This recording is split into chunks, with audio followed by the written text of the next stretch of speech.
Witch and the Wardrobe by C.S. Lewis. Read to you by Nishali Navaratna. Chapter 14. The Triumph of the Witch. As soon as the witch had gone, Aslan said, "We must move from this place at once. It will be wanted for other purposes. We shall encamp tonight at the fords of Baruna." Of course, everyone was dying to ask him how he had arranged matters with the witch. But his face was stern, and everyone's ears were still ringing with the sound of his roar, so nobody dared. After a meal which was taken in the open air on the hilltop, for the sun had got strong by now and dried the grass, they were busy for a while taking the pavilion down and packing things up. Before 2:00, they were on the march and set off in a northeasterly direction, walking at an easy pace, for they had not far to go. During the first part of the journey, Aslan explained to Peter his plan of campaign. "As soon as she has finished her business in these parts," he said, "the witch and her crew will almost certainly fall back to her house and prepare for a siege. You may or may not be able to cut her off and prevent her from reaching it." He then went on to outline 2 plans of battle, one for fighting the witch and her people in the wood, and another for assaulting her castle. And all the time he was advising Peter how to conduct the operations, saying things like, "You must put your centres in such and such a place," or "You must post scouts to see that she doesn't do so and so." Till at last Peter said, "But you will be there yourself, Aslan."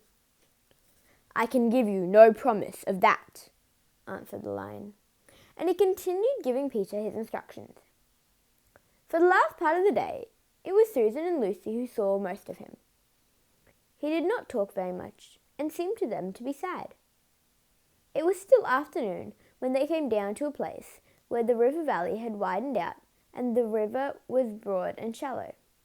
This was the fords of Baruna, and Aslan gave orders to halt on this side of the water. But Peter said, "Wouldn't it be better to camp on the far side, for fear she might try a night attack or anything?"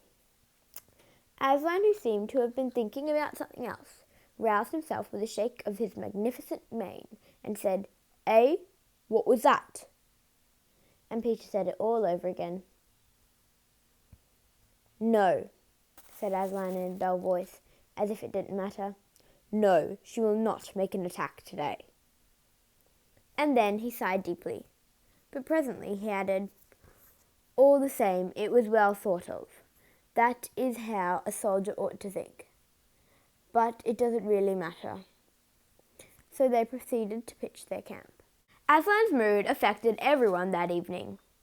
Peter was feeling uncomfortable too, at the idea of fighting the battle on his own.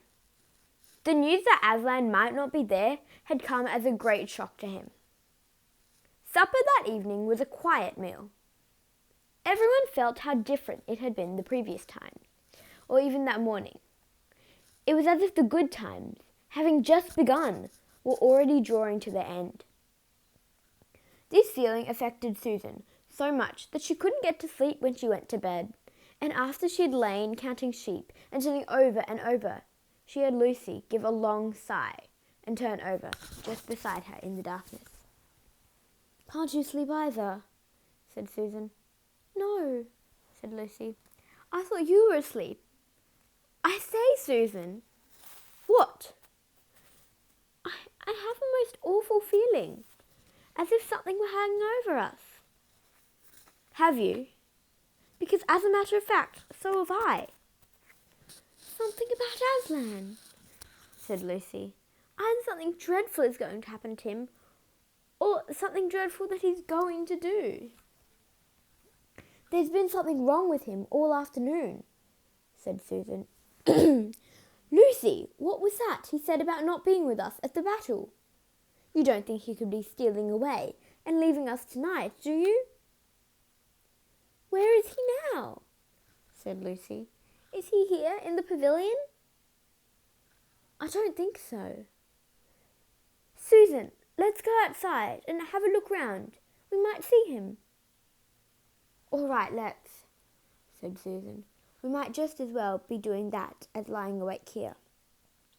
Very quietly, The two girls groped their way among the other sleepers and crept out of the tent. The moonlight was bright and everything was quiet, what was quite still, except for the noise of the river chattering over the stones. Then Susan suddenly caught Lucy's arm and said, "Look!" On the far side of the camping ground, just where the trees began, they saw the lion slowly walking away from them into the wood. Without a word, they both followed him. He led them up the steep slope out of the river valley, and then slightly to the right, apparently by the very same route which they had used that afternoon in coming from the hill of the stone table. On and on he led them, into dark shadows and out into pale moonlight, getting their feet wet with the heavy dew. He looked somehow different from the Aslan they knew. His tail and his head hung low, and he walked slowly, as if he were very, very tired. Then, when they were crossing a wide open place, where there were no shadows for them to hide in, he stopped and looked round. It was no good trying to run away, so they came towards him. When they were closer, he said, "Oh, children, why are you following me?" "We couldn't sleep," said Lucy, and then felt sure she need say no more, and that Aslan knew all they'd been thinking. "Please, may we come with you, wherever you're going?" asked Susan. "Well," said Aslan, and seemed to be thinking. Then he said, "I should be glad of company tonight. Yes, you may come, if you will promise to stop when I tell you, and after that leave me to go on alone." "Oh, thank you, we will," said the two girls. Forward they went again, and one of the girls walked on each side of the lion. But how slowly he walked, and his great royal head drooped so that his nose nearly touched the grass. Presently he stumbled and gave a low moan. "Aslan, dear Aslan," said Lucy, "what is wrong? Can't you tell us?" "Are you ill, dear Aslan?"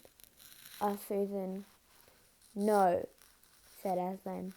"I am sad and lonely. Lay your hands on my mane so that I can feel you are there, and let us walk like this." And so the girls did what they never would have dared to do without his permission, but what they had longed to do ever since they first saw him: buried their cold hands in the beautiful sea of fur and stroked it, and so doing walked with him. And presently they saw that they were going with him up the slope of the hill on which the stone table stood. They went up at the side where the trees came furthest up, and when they got to the last tree, it was the one that had some bushes about it, Aslan stopped and said, "Oh, children, here you must stop, and whatever happens, do not let yourselves be seen. Farewell." And both the girls cried bitterly, though they hardly knew why, and clung to the lion, and kissed his mane and his nose and his paws and his great sad eyes. Then he turned from them and walked out on to the top of the hill, and Lucy and Susan, crouching in the bushes, looked after him, and this is what they saw. A great crowd of people was standing all round the stone table, and though the moonlight was shining, many of them carried torches, which burned with evil-looking red flames and black smoke. But such people! Ogres with monstrous teeth, and wolves and bull-headed men, spirits of evil trees and poisonous plants, and other creatures whom I won't describe, because if I did, the grown-ups would probably not let you read this book. Cruels and hags and incubuses, wraiths, horrors, efreets, sprites, orkies and wushes and ettins.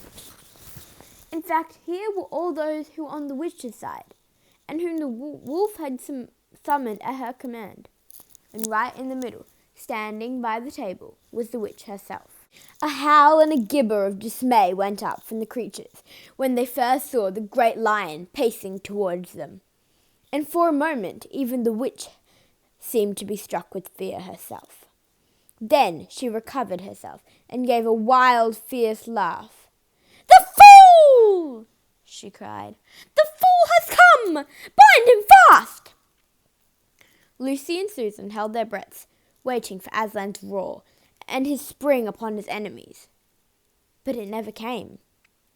4 hags, grinning and leering, yet also at first hanging back and half afraid of what they had to do, had approached him. "Bind him, I say!" repeated the witch. The hags made a dart at him and shrieked with triumph when they found that he made no resistance at all. Then others, evil dwarfs and apes, rushed in to help them, and between them they rolled the huge lion over on his back and tied all his 4 paws together, shouting and cheering as if they'd done something brave. Though, had the lion chosen, one of those paws could have been the death of them all. But he made no noise, even when the enemies, straining and tugging, pulled the cords so tight that they cut into his flesh. Then they began to drag him towards the stone table. "Stop!" said the witch. "Let him first be shaved." Another roar of mean laughter went up from her followers as an ogre with a pair of shears came forward and squatted down by Aslan's head. Snip, snip, snip went the shears, and masses of curling gold began to fall to the ground. Then the ogre stood back, and the children, watching from their hiding place, could see the face of Aslan looking all small and different without its mane. The enemies also saw the difference. "Why, he's only a great cat after all!" cried one. "Is that what we're afraid of?" said another. And they surged round Aslan, jeering at him, saying things like, "Puss, puss, poor pussy," and "How many mice have you caught today, cat?" and "Would you like a saucer of milk, pussums?" "Oh, how can they?"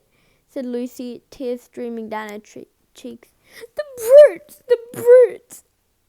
For now that the first shock was over, the shorn face of Aslan looked to her braver and more beautiful and more patient than ever. "Muzzle him," said the witch. And even now, as they worked about his face, putting on the muzzle, one bite from his jaws would have cost 2 or 3 of them their hands. But he never moved, and this seemed to enrage all that rabble. Everyone was at him now. Those who had been afraid to come near him, even after he was bound, began to find their courage.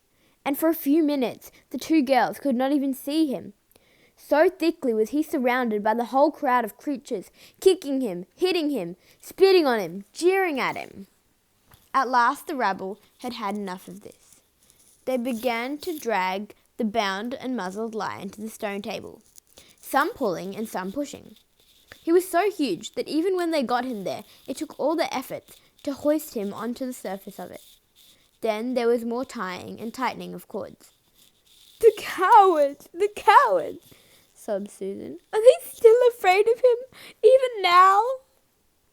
When once Aslan had been tied, and so tied, so that he was just a mass of cords on the flat stone, a hush fell on the crowd.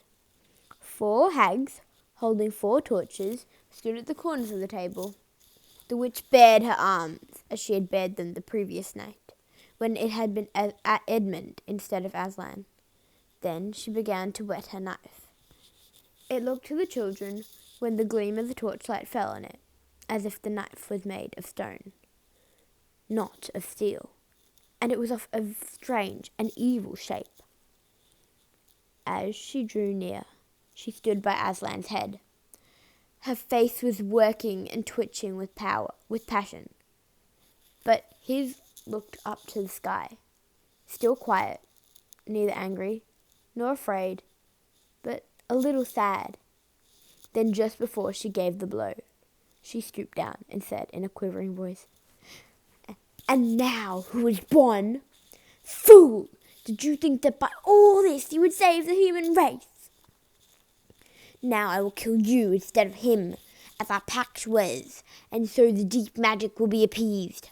But when you are dead, what will prevent me from killing him as well? And who will take him out of my hand then? Understand that you have given me Narnia forever. You have lost your own life and have not saved his. In that knowledge, despair and die. The children did not see the actual moment of killing. They couldn't bear to look and had covered their eyes. And that is the end of chapter 14. Thank you for watching my video, and please subscribe to Read Fast for more amazing videos. Thank you!